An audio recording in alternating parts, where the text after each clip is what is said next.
தமிழகமெங்கும் கிளைகள் கொண்ட அண்ணமால் institute of hotel management and hospital management படிப்பில் சேர்வதற்கான அட்மிஷன் நடைபெறுகிறது. காங்கிரஸ் கட்சி உள்ளாட்சி தேர்தலில் தவேகவுடன் கூட்டணியில் போட்டியிடுவோம் என காங்கிரஸ் கட்சி எம்பி பிரவீன் சக்கரவர்த்தி தெரிவித்துள்ளார்.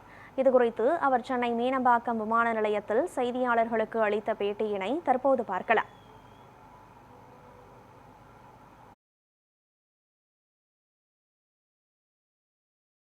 உள்ளாட்சி தேர்தலில் தவேகவுடன் கூட்டணி தொடரும்.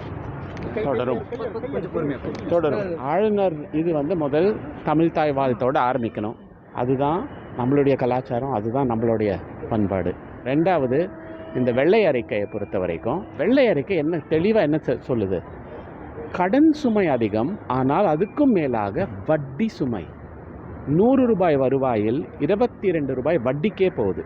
அதுக்கப்புறம் 40 ரூபா கட்டாய செலவுக்கு, மொத்தம் 60 ரூபாய் கட்டாய செலவுக்கே போயிடுச்சு 100 ரூபாய் வருவாய் இல்லைன்னா. அப்போ மக்கள் பணிக்கு எங்கே?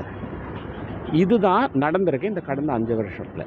தமிழ்நாட்டு தான் மற்ற மாநிலங்களுடைய மிக மோசமான இந்த வட்டி சுமையும் கட்டாய செலவு சுமையும். ஸோ ஆகையால் இதை தான் வெளியெடுத்திருக்காங்க. இதுக்காக இது ஏன் நடந்தது அதுவும் பார்க்கணும். ஏன்னா வருவாய் கஜானாக்கு வந்தது தான் பரவாயில்ல, நடந்திருக்காது. சிலர் பாக்கெட்டுக்கு போயிடுச்சு.